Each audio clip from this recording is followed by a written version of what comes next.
Welcome back. This is Dr. Chiranjeevi Manike, Professor and Head of Data Science and Cybersecurity Department, MLR Institute of Technology, Hyderabad. As part of our data mining video lecture series, in this data pre-processing, in this lecture we are going to discuss about data reduction.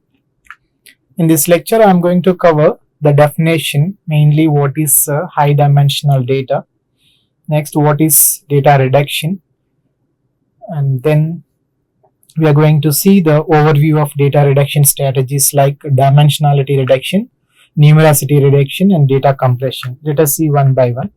So before, let us try to understand what do you mean by a high dimensional data. So high dimensional data refers to the data sets that have a large number of features, and these features are also called as variables or attributes and relative to the number of observations. Those are the data points, are also called as a samples.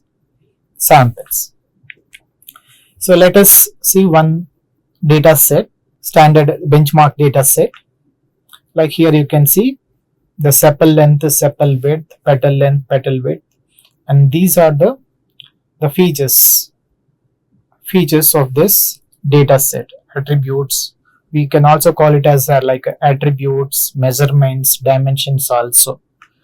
And similarly, and we have the records, and these records are called as a samples or instances or observations. It also has the class label. Okay, so we know what is this class label, but our objective is to understand how to describe the dimension of a data set, that is in terms of samples and features.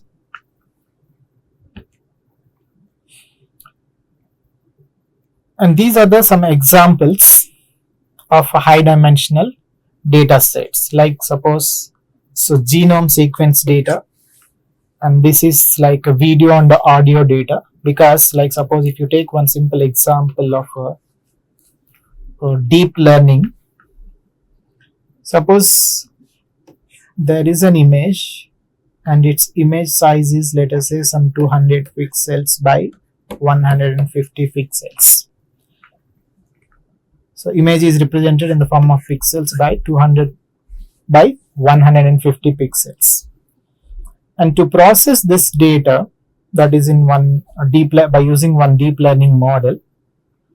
So in deep learning we have the different layers, like input layers, hidden layers, and then output layers. I'm not going to discuss in detail about this. I just would like to give how complex the data set, and if you select a particular model like in the deep learning. So in this case, so every layer, like input layer, hidden layer, and output layer. So in input layer, the number of neurons required to process this image of size 200 by 150. So how many input neurons are required to process this image? So that the number of neurons required to process this image is equal to 200 times 150. So this is a huge number, right? So that is this is one challenge with the complex data, complex in the sense high dimensional data. And similarly, the text data. So text data, like if you want to represent the text in the form of bag of words, like each unique word would be represented as one feature, so that you can imagine how many features it is going a particular data set, that is a text data set, would have. Next, sensor data. This is another best example of high dimensional data. Like suppose if we there are some 10,000 sensors are deployed to observe, so that the 10,000 sensors would sense and send the information to the base station. So for example, each sensor would send information or sense and send information every second. So then per second, So the 10,000 data points, values, observations would be received from, this is per second, from the 10,000 sensors. So we can easily imagine how complex, how much data we are going to get, and what would be the dimensions of this data set.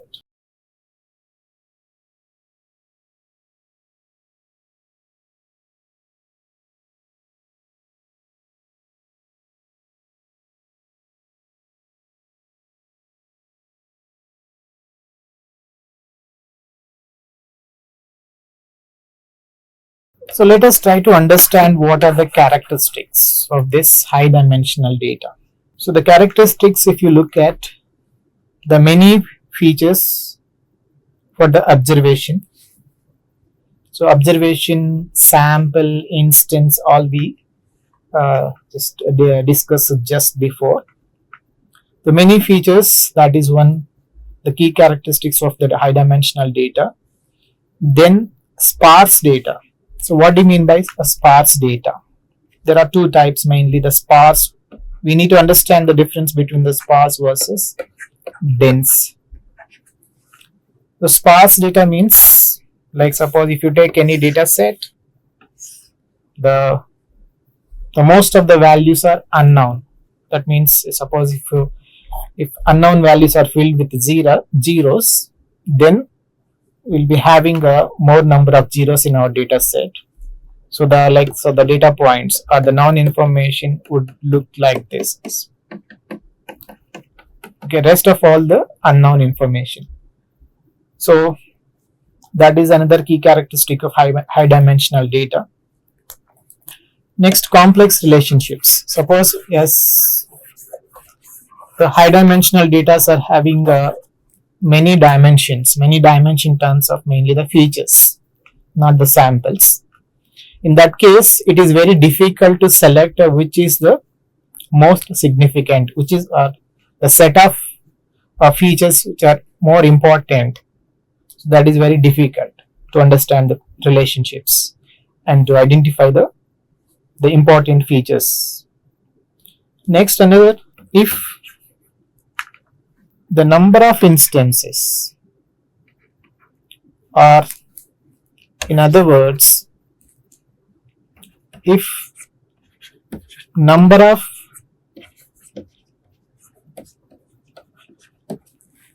features are more,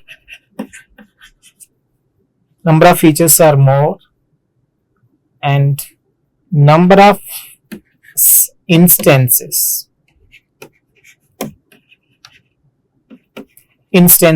are samples or less,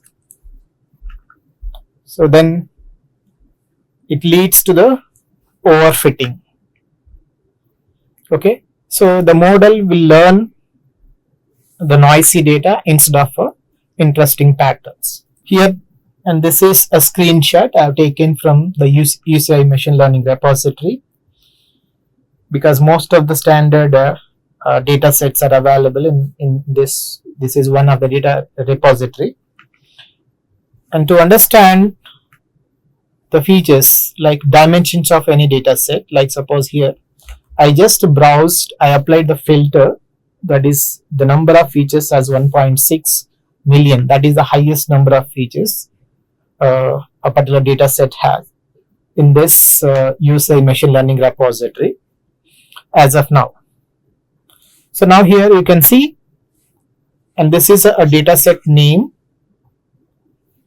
and it is for the purpose multivariate, and how many instances and how many features it has. Instances means the records, and features means attributes or the columns. So you can just check the 2.16 million features.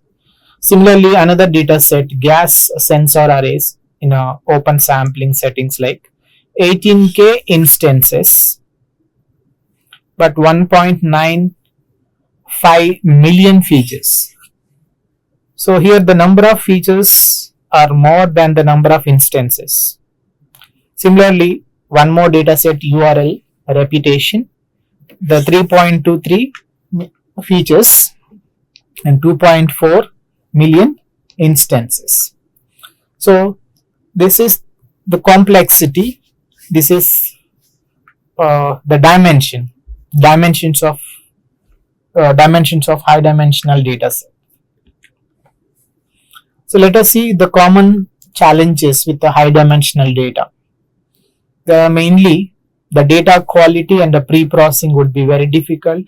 The quality of the data integration and the scalability, dimensionality and feature selection that we will discuss in couple of minutes, and algorithm selection and complexity, which algorithm is suitable and what is the complexity, and the computational power is very important, the challenge and the resource constraints in terms of other resources, and interpretability also very difficult, and transparency, like there are many other challenges with high dimensional data. So how to deal this high dimensional data? So one solution is to reduce the dimensions of the data sets. So there are mainly the three strategies or the methods in a dimensionality reduction, like dimensionality reduction and numerosity reduction, data compression. So let us see one by one. We are not going in detail. So the complex data analysis, as we already discussed just now, the complex, what do you mean by the complex data? The complex data means the number of in terms of number of features and then number of samples, etc. So we need, because it is a multi-dimensional or high dimensional or heterogeneous data sets, because the data is extracted from the different sources, uncover patterns, trends, insights that are not immediately obvious. So the complex data analysis and mining on this huge amount of data can take a long time, and also such analysis would become impractical or infeasible. So how this data reduction techniques will help us to reduce this dimensionality or the complexity of any data? So here these data reduction techniques can be applied to obtain the reduced representation of the same data set. So that is the reduced data set would be a much smaller in volume, but it should closely maintain the integrity of the original data without losing, right? If you could reduce, and we should not lose the quality of information. So mining on this reduced data set should be more efficient and produce the same, almost the same analytical results. So what do you mean by this dimensionality reduction? This is one data reduction technique. So dimensionality reduction is the process of reducing the number of random variables or attributes under consideration. Here, the methods used in this dimensionality reduction are mainly the wavelet transforms and a principal component analysis. So these methods are mainly used to transform or project the original data onto a smaller sample space. So another method in this dimensionality reduction we use like attribute subset selection. So this is a method of a dimensionality reduction. So by using this method, so we can identify the irrelevant, weakly relevant or redundant attributes or the dimensions. These are all detected and removed. So from this diagram we can easily understand, like this data cube has many dimensions, like so these are the dimensions, like a dimension, this is dimension 1, dimension 2, dimension 3, dimension 4, and etc. So here you can see how this multi-dimensional data set is converted into this two-dimensional, and then again it is converted into the one-dimensional data set. So next method in data reduction is a numerosity reduction. So numerosity reduction technique replaces the original data volume by alternative and smaller forms of data representations. So basically there are two types of methods we use here. Those are like parametric methods and non-parametric methods. So parametric methods, the model, mainly the models which we are going to use is used to estimate the data. So we make some assumptions about the population of the data that we are going to analyze. Whereas this non-parametric methods, here we'll not make any assumptions about the population of the data. So these methods are mainly used for storing the reduced representations of the data that mainly includes the histograms, clustering, sampling, and data cube aggregations.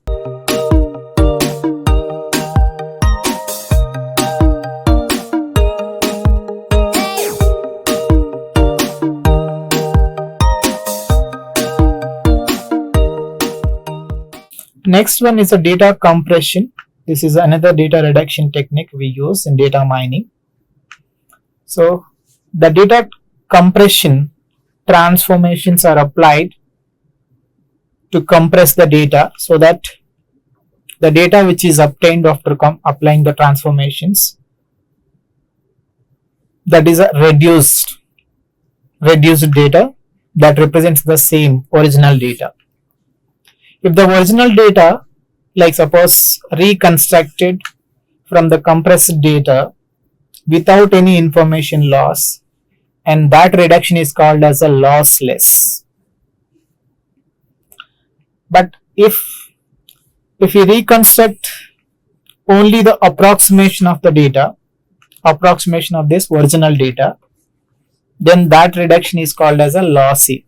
So there is some information loss. So lossy reduction technique reduces the file size by permanently removing some original data, so we will not get back this data. Whereas lossless reduces the file size by removing unnecessary metadata, so that there will be no much information loss in this data compression. So dimensionality reduction and the numerosity reduction, these two techniques can also be considered as forms of data compressions. But our objective should be the computational time, whatever the computational time we spent on data reduction should not overweight or erase the time saved by mining on a reduced data set size. So that is the objective of this data reduction. So let us summarize what we have discussed in this lecture. So we discussed about high dimensional data.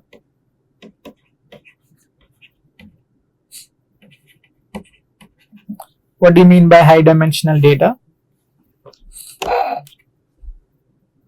In this, we discussed about data reduction techniques.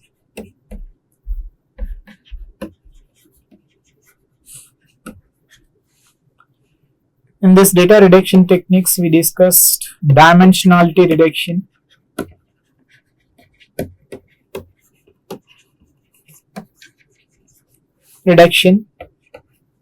numerosity reduction,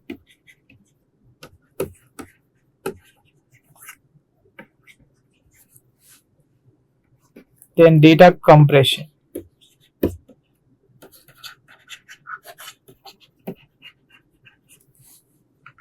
So here in this data reduction,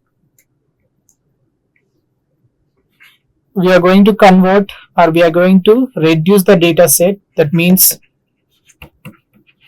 original data set will be converted into some other form that is called as reduced. So without a much information loss. So that means the accuracy, analysis, insights which could be derived from this original data will remain same for this, same even after reducing the dimensionality of any data sets.